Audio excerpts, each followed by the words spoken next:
छत्रपति शिवाजी महाराज एक ऐसा नाम जो किसी परिचय का मोहताज नहीं है। उन्होंने एक ऐसे समय पे हिंदू साम्राज्य की नींव रखी जब विपरीत परिस्थितियां थी। औरंगजेब जैसा क्रूर और वैशी दरिंदा शासक उस समय अपने पूरे जोरों पर था। इस विपरीत परिस्थिति में शिवाजी महाराज ने जो हिंदू संगठन के लिए कार्य किए वे अतुलनीय हैं। उन्होंने जिस प्रकार क्रूर शासक औरंगजेब से टक्कर ली उसका कोई जवाब नहीं। तो दोस्तों, शिवाजी महाराज के जीवन के बारे में कुछ जानकारी हम पिछले वीडियो में दे चुके हैं। आगे की जानकारी आज इस वीडियो में हम आपके लिए लेकर आए हैं। वीडियो को आगे बढ़ाएं इससे पहले आप लोगों से गुजारिश है, रिक्वेस्ट है कि हमारे चैनल राष्ट्र महिमा को सब्सक्राइब अवश्य कर लें। तो अब वीडियो शुरू करते हैं। शाइस्ता खान पर हुए हमले और सूरत में हुई लूट से औरंगजेब तिलमिला उठा था। जवाब में औरंगजेब ने राजपूत राजा जय सिंह को शिवाजी को हराने के लिए भेजा। राजा जयसिंह की सेना ने शिवाजी के ऊपर दबाव डाला और साथ ही शिवाजी के किलों की चारों तरफ से घेराबंदी कर दी। 1665 में जब मुगल सेना ने चारों ओर से पुरंदर के किले को घेर लिया, तब उस समय पर शिवाजी और राजा जयसिंह के बीच में एक महत्वपूर्ण समझौता हुआ था। 11 जून 1665 को शिवाजी और राजा जयसिंह ने पुरंदर की संधि पर दस्तखत किए, जिस संधि के अंतर्गत शिवाजी अपने 23 किलों को छोड़ने के लिए तैयार हो गए और अब शिवाजी के पास मात्र 12 किले ही बचे थे। लेकिन औरंगजेब इस संधि के लिए तैयार नहीं था, क्योंकि उसको अच्छी तरह से पता था कि मुगलों का विस्तार दक्षिण में अगर कोई रोक सकता है तो वो मराठा ही है जो दक्षिण में उसके विस्तार को रोक सकते हैं। हालांकि व्यक्तिगत तौर पर तैयार ना होने के बाद भी औरंगजेब ने इस संधि के लिए हामी भर दी और इस संधि के बाद शिवाजी महाराज को औरंगजेब के दरबार में बुलाने की कोशिशें जारी हो गईं और शिवाजी महाराज को औरंगजेब के दरबार में ले जाने का बीड़ा राजा जयसिंह ने उठाया। लेकिन शिवाजी महाराज ने पुरंदर की संधि में यह स्पष्ट कर दिया था कि मैं मुगलों की बात मानने के लिए बाध्य नहीं हूं और उनके दरबार में पेश होने के लिए भी बाध्य नहीं हूं, क्योंकि शिवाजी महाराज को औरंगजेब पर बिल्कुल भी भरोसा नहीं था। एक इतिहासकार की किताब के अनुसार ये कहा जाता है कि राजा जयसिंह ने शिवाजी महाराज को ये कहकर मनाया था कि हो सकता है औरंगजेब आपको दक्षिण का सूबेदार नियुक्त कर दे। इस प्रकार शिवाजी को मनाने में राजा जयसिंह सफल हो गए। हालांकि ये सिर्फ कयास थे, औरंगजेब ने ऐसा कोई भी वादा नहीं किया था। हालांकि इतने मान मनोबल के बाद शिवाजी महाराज औरंगजेब के दरबार में आगरा पहुंचने के लिए तैयार हो गए। उस समय पर मुगलों के दरबार में केवल बादशाह ही बैठा करते थे और किसी को वहां पर बैठने का अधिकार नहीं था। बाकी सभी लोग वहां पर खड़े ही रहा करते थे। दरबारी नियमों के अनुसार जिसको जितनी मनसबदारी दी जाती थी उसकी हैसियत उतनी ही ऊंची हुआ करती थी और साथ ही बादशाह के दरबार में उसकी पूछ भी बहुत ज्यादा हुआ करती थी। ज्यादा मनसबदारी वाले लोग राजा के दरबार में आगे खड़े हुआ करते थे और छोटी मनसबदारी वाले लोग पीछे खड़े हुआ करते थे। मनसबदारी को अगर आम भाषा में हम समझें तो उसको एक रैंक के आधार से हम समझ सकते हैं। शिवाजी जब औरंगजेब के दरबार में पहुंचे तो उनको 5000 की मनसबदारी दी गई, लेकिन शिवाजी इसी बात पर नाराज हो गए, क्योंकि शिवाजी महाराज कम से कम 7000 की मनसबदारी चाहते थे और शिवाजी महाराज ने वहीं पर भरी सभा में अपनी नाराजगी पेश करी।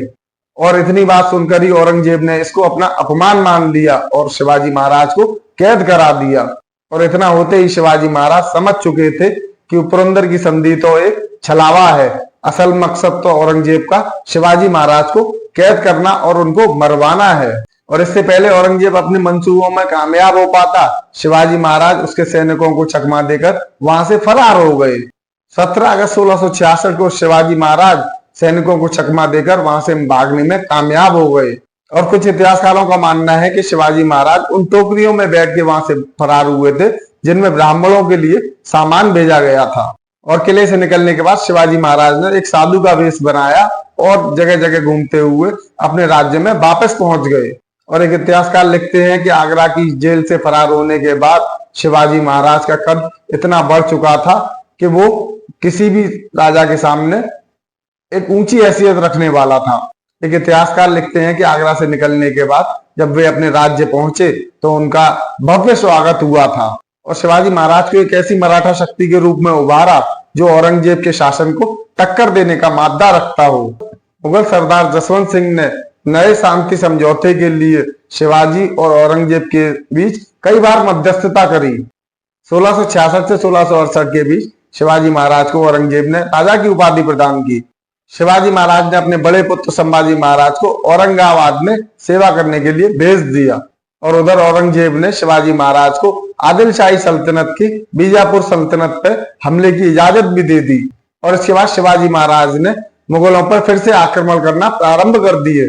शिवाजी महाराज ने मुगल सेना को सूरत के पास फिर से शिकस्त दी और पुरंदर की संधि में जो किले उनके पास से गए थे उनको उन्होंने कुछ ही महीनों में पुनः से प्राप्त कर लिया।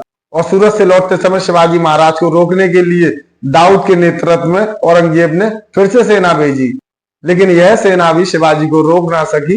अपने नए अभियान के दौरान शिवाजी ने बीजापुर और मध्य भारत के बड़े हिस्से पर अपना कब्जा कर लिया और देखते ही देखते शिवाजी महाराज ने बहुत बड़े हिस्से पर अपना साम्राज्य स्थापित कर दिया था और खूब सारा धन दौलत भी इकट्ठा कर लिया था। लेकिन आधिकारिक तौर पर वे अभी तक राजा नहीं बने थे और राजा ना होने की वजह से तकनीकी रूप से वे अभी भी बीजापुर के जमींदार या बीजापुर की सल्तनत के एक सूबेदार माने जाते थे।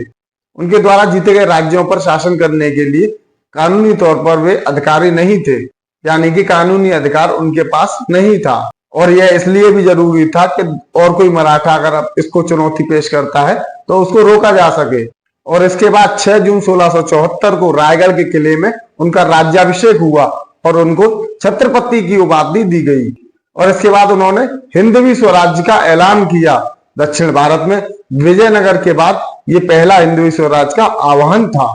हालांकि शिवाजी का साम्राज्य अभी भी मुगलों के मुकाबले बहुत ही छोटा था और उन्हें इस बात का एहसास था कि इस तरह से मुगलों का सामना करना मुश्किल है और इसीलिए उन्होंने अपने साम्राज्य को और विस्तृत करने के लिए और बढ़ाने के लिए प्रयास शुरू कर दिए।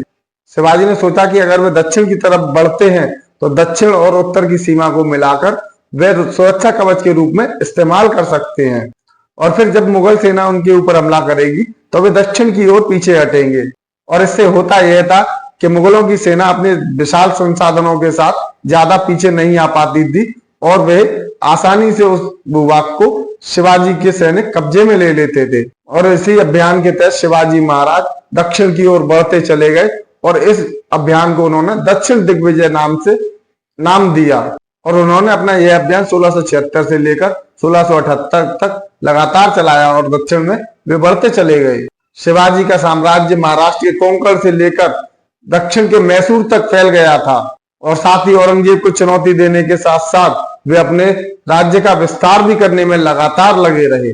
और इतिहासकारों के मुताबिक औरंगजेब की दक्षिण नीति शिवाजी के कारण ही फेल हो गई और वे कभी भी दक्षिण को नहीं जीत पाया। मुगलों और शिवाजी के बीच चल रही दुश्मनी के बीच 3 अप्रैल 1680 को सब कुछ थम गया और यही वह मनुष्य दिन था जब मराठाओं में शोक की लहर दौड़ गई। शिवाजी महाराज का निधन हो गया, एक मराठाई सूरज हमेशा के लिए अस्त हो गया। लेकिन इसके बाद भी औरंगजेब से मराठाओं की अदावत कम नहीं हुई और 1680 में छत्रपति शिवाजी महाराज की मृत्यु के बाद उनके पुत्र संभाजी महाराज ने राजकाज संभाला और 1681 में औरंगजेब के बगावती बेटे को छत्रपति संभाजी महाराज ने शरण दी।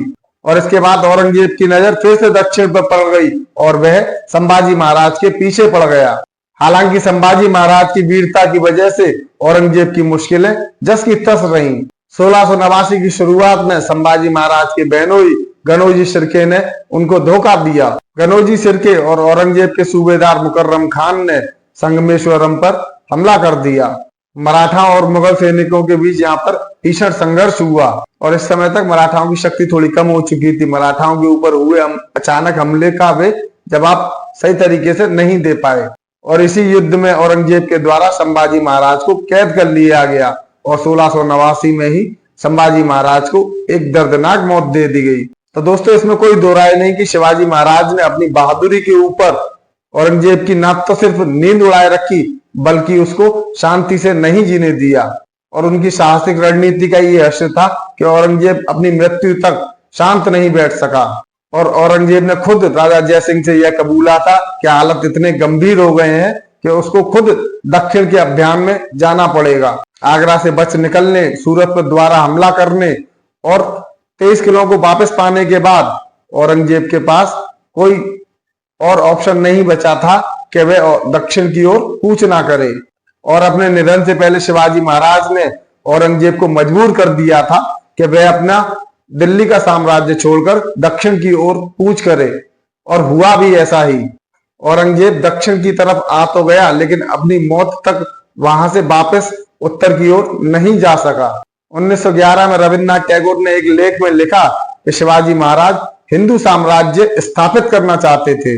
हालांकि उनका हिंदू राज्य हिंदू और गैर हिंदू दोनों के लिए ही था, और उनकी सोच समावेशी थी। वे हिंदू और मुस्लिम दोनों को समान समझते थे। वे धर्म के आधार पर भेदभाव को अनैतिक और घिनौना मानते थे।